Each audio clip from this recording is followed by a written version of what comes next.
Hello, and welcome to another episode, a beautiful Friday edition of Point to Point. It is the show where I drive from point to point and try to get to the point. And today we've got a couple of points, and I think I've got a little bit longer of a drive. So let's dig into this. First point, happy day after Switch 2 launch day for those celebrating. My timeline was full of people getting Switch 2s, and it seems fun. I hope you all are having a good time out there with your Switch 2s. I posted a thing yesterday, I think, on the site, kind of going through my still somewhat mixed feelings about the Switch 2 that kind of were in yesterday's episode of Point to Point as well. As these things go, you say a thing just randomly on a podcast, and then you kind of let it percolate in the brain for a couple hours, and then you kind of have like more well-formed thoughts about it. And I think generally what I said yesterday is how I still feel about the Switch 2, but with the added piece of, listen, if you're feeling bummed out that you didn't get one, or you didn't get one, you couldn't get one, you chose not to get one, and your timeline is filled with all those Nintendo red boxes, and you're feeling the itch, just remember, all of that emulated stuff is still out there. Just get some legally obtained ROMs that you have in your personal collection that you have dumped yourself, and go try out some of the classics that, if you are like me, you probably missed. When was the last time you actually played Metroid Fusion? Or, jump into some of the new, like, incredible ROM hacks going on out there. Like, Pokemon Sea Glass is the one that's been recommended to me a lot, and I finally did the work to update, patch a ROM to play that, and I'm excited to spend some time over the next couple weeks kind of digging into a lot of these emulated games that I have not had a time to get back to and really try out. I think there is this big surge of interest in emulation from a very, general public standpoint when Delta was allowed or released to the iPhone. And that was over a year ago. That was last April when that happened, if you can believe it.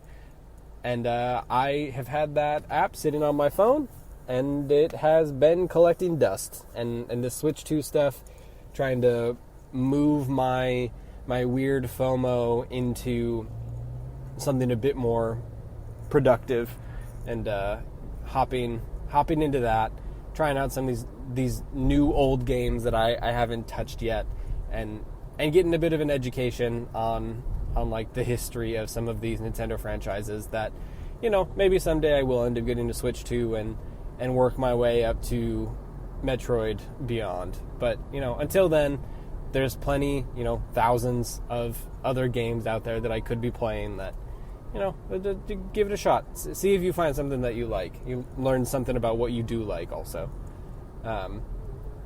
Also, I guess part of this, I'm not going to be talking about the state of play.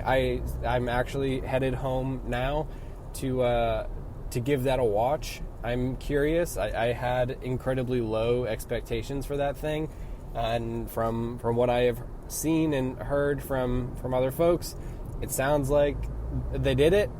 It was a good one. I think those things are always... They're always a little bit of a toss-up because, it so much depends on your taste.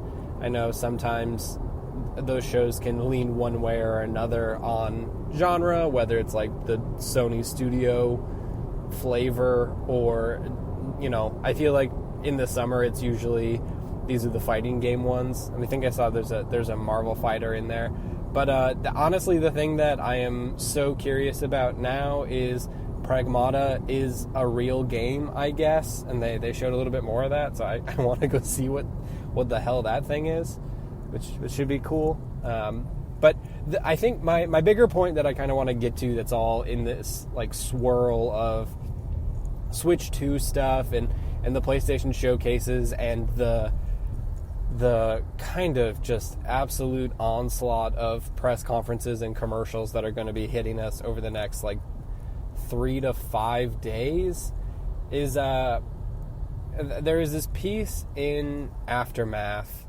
yesterday, I think, by Luke Plunkett, and I really encourage you to go read it. It's a really well written blog post, and I kind of want to just get this part out of the way first, because my point is broader about the piece in general. But it's a really good and also kind of gutting piece of writing that talks about how like we are all like in games media, the people who have been doing it forever and the new people like me are all just kind of going through the motions.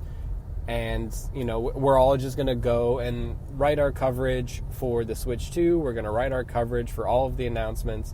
We're going to write up all of the big indie games that in 6 months we're going to forget existed.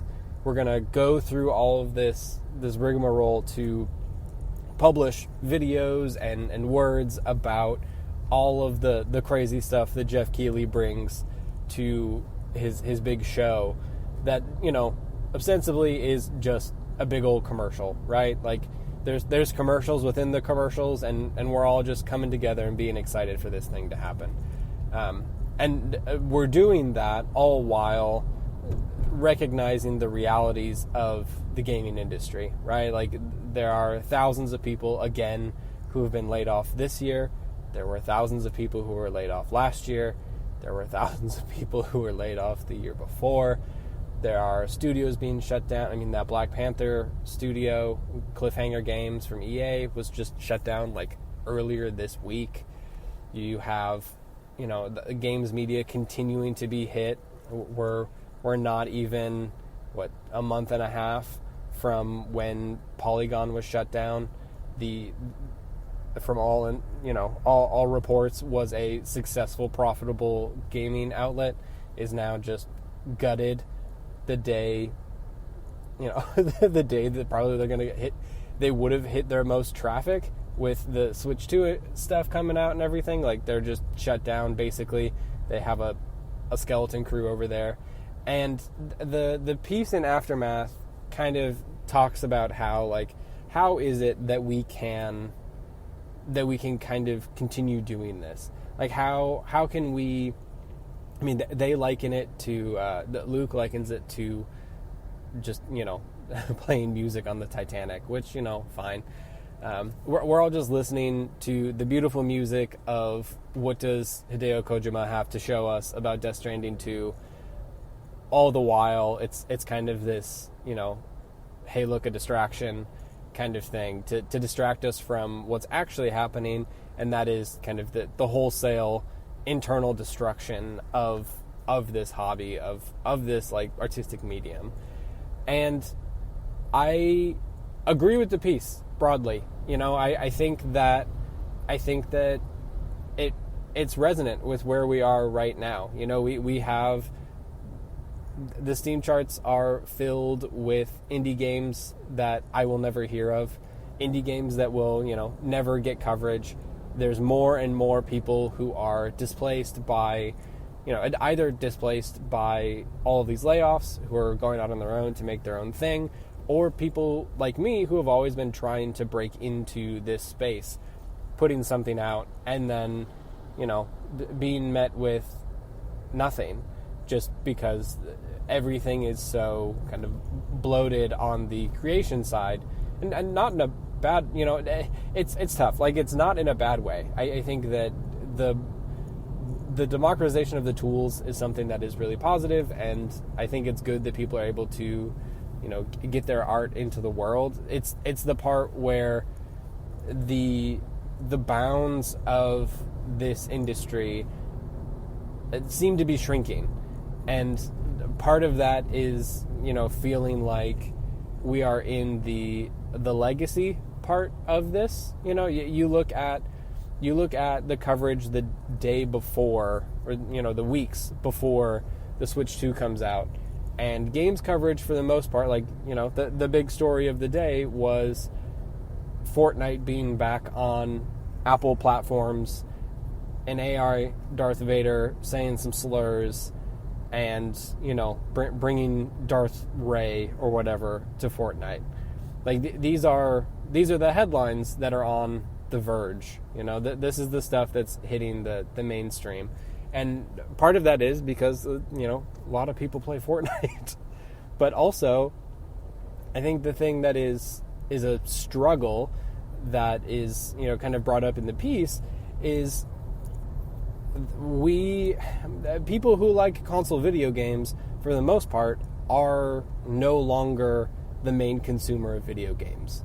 The main consumer of video games is that 10-year-old kid who plays Roblox, Minecraft, or Fortnite. And I think we all kind of come together for, we all come together to have the funerary celebration of life for E3 every year. And the people who show up to that are, they've been doing it for 15, 20 years. And you can see the stretches there, right? Like, you start to see that this is all kind of legacy media doing the legacy media rigmarole to put out the legacy media pieces. And I get it. Like, when everything is so fucked and we live in such a bad time right now, it's hard to summon up the excitement to go to a flashy games showcase where mostly what you're looking at are commercials that are, that cost hundreds of thousands of dollars. And then, you go back and you look at the top two, the biggest surprises, I guess, or like some of the bigger announcements from 2024. And let me remind you, in 2024, Lego Horizons was announced, and so was Harry Potter Quidditch Champions. Two games that I think no one has thought about since they came out. And it starts to make the case for itself, right? Like, we all come together for this huge weekend of excitement that's supposed to be this cool festival experience. And, people get hands-on with games, but there are fewer and fewer people to cover those games. And then even the people who are covering those games, like, the coverage of those games do not last very long. Like, that's just it, and we'll forget about them until we don't forget about them anymore, and then they'll come out, we'll forget about them again. And I think it's a really dismal way of looking at the industry, which is not undeserved, right? Like, I think that is the state of the industry we are in right now. My main point, I guess, and the thing that frustrates me about the piece from Aftermath is it just, like, the piece just ends and says, like, all of this stuff makes me wonder how many more years we have for events like this before this industry kind of just collapses on its own bloated, inflated sense of itself. And I think the thing that bothers me the most about the piece is there's no conclusion, right? Like, there's this sense that everything's terrible, games coverage is shrinking, which I think if you consider what game coverage was 20 years ago, I think that is fully true. I think games coverage, just like the piece is arguing these events need to change, games coverage has changed. That we have evolved in a way that may not be to a journalist's liking. I also bristle at the notion of being a content creator versus a media writer or critic, but it's tough. Like, every SGF is someone's first SGF, and there is a certain amount of excitement to get in there. And the thing that bothers me about the piece so much is that there's no conclusion. And that's why we need to do this. And it just ends. It just says, like, oh yeah, it sucks, and it makes me wonder how long this thing is going to exist. And I think the question needs to be, especially for outlets like Aftermath, where they have made the impossible pivot from, industry institution to independent outlet who needs to make smart decisions about what they put out. Like, okay, like you are, like, for all intents and purposes, the independent small outlet is, at least for now, the future of this coverage industry. So what are you going to do about it? Like what's the alternative to doing SGF? Like there are so many people who have so many very strongly held opinions about games coverage and the games industry, and we can kind of go back and forth all day about, like, well, I can't do anything about corporations just fucking everything, and that's true. Like, for the most part, you can't. Like, you can try to hold them to account, but at the end of the day, CEO's gonna CEO. But if you're gonna grumble about what all of this stuff is, like, if you're gonna complain about how we're just sitting here rearranging deck chairs on the Titanic while it sinks, then, like, fucking do something about it. What are we doing here? Like, what would you have me do? Okay, I'm not gonna sit down and co-stream these announcements. Fine, like, okay, but then what? Like, where do I put that energy? How do I do something that is supposed to be positive and informative and helpful and just, like, generally a thing that is a net good for this industry? How do I do that by, at the same time, not participating in what you perceive to be, the downfall of this industry, and then also doing something that brings it forward? Because the only way that I see someone being able to do that is using your position as, someone who has done this for a long damn time, cultivating and nurturing talent as it comes up. Like, until the gaming space is a place that people feel safe and like curious to get into, you're not going to be able to get new talent. And in order for games coverage to exist, in order for games media, in order for games creation to continue to exist, the space needs to be safe, it needs to be supportive, and it needs to be a place for people to start. Because for the longest time, all of these outlets, Aftermath, Remap, Giant Bomb, like, all of these places, they are storied places that are born out of the death of previous institutions. And all of these people have been in the industry for a long time. And I think I look at what Giant Bomb and, like, Jeff Grubb specifically is doing to get new talent on his morning news show, to, like, elevate voices, to get new people out there, as what we need to do. They talk a lot about, he talks a lot on the show, and they mention it in their kind of independent announcement, that they're trying to lower the ladder down. And I think that is the way forward. Like, we can grouse and complain about the state of all of this, and we can kind of grumble about what's going on, but at the end of the day, I think you just need to cultivate new talent. Like, you need to do what Grubb is doing, you need to do what Lex Luddy is doing with Start Menu. Like, we cannot continue to have the same grumbly people who have been in this industry for 15 years doing the same thing, because at some point they're going to get sick of it, they're going to retire, they're going to get out of this, and then what? Then we have no one. So I don't know. Like, this is an incredibly ranty thing about an article I read on the internet, which is dumb as a person who has written has an idea for a blog post that is literally written so you've been outraged by something on the internet. But, like, I don't know. My closing thoughts here are,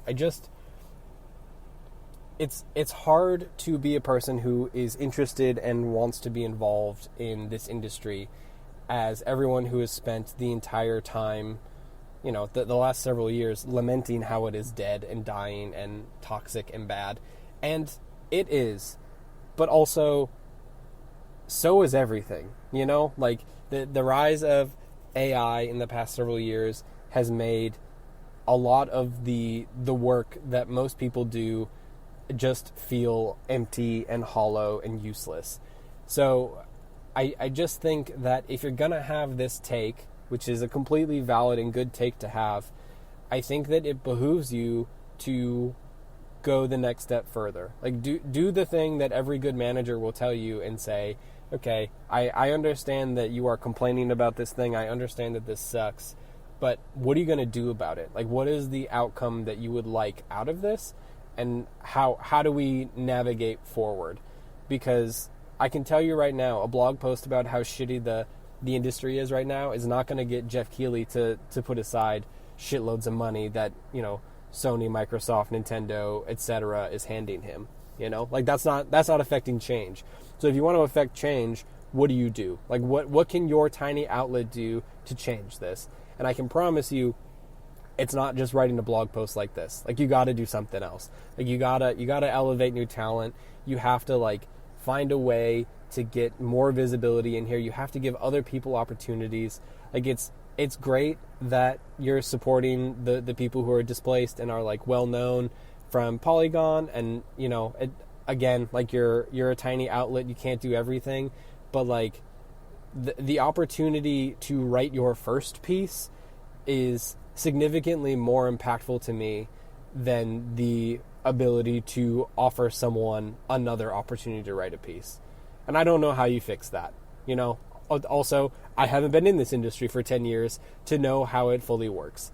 So part of this, you just have to leave it up to the leaders who are leading out front.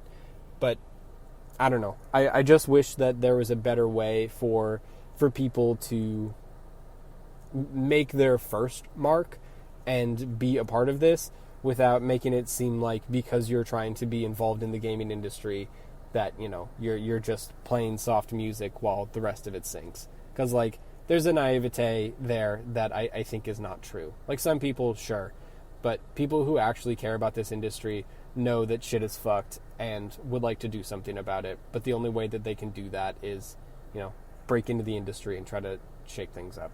I don't know. Happy Friday, I guess. Enjoy Mario Kart. Enjoy Pokemon Sea Glass. I hope that you are excited for the SGF stuff. Like, as doomer as this rant has been, I think that there's a lot of cool stuff, and as terrible as everything else feels right now, at least being excited about a new exciting adventure on your video game console of choice, like that is sometimes the escape that we need to kind of find a happy place. So I hope there's something out there for you, and you find enjoyment in it. And I guess if you do, let me know what it is, because I'm always looking for new stuff to get excited about. But that's gonna do it for today. I gotta hop on this train. This is an extra long one, so enjoy. And we'll talk. We probably won't talk next week. I'm traveling, so the show's gonna take a week off, and we'll see what happens. But we'll talk soon. Enjoy the SGF festivities, and take a breather. Go for a walk. Have a good day. Bye.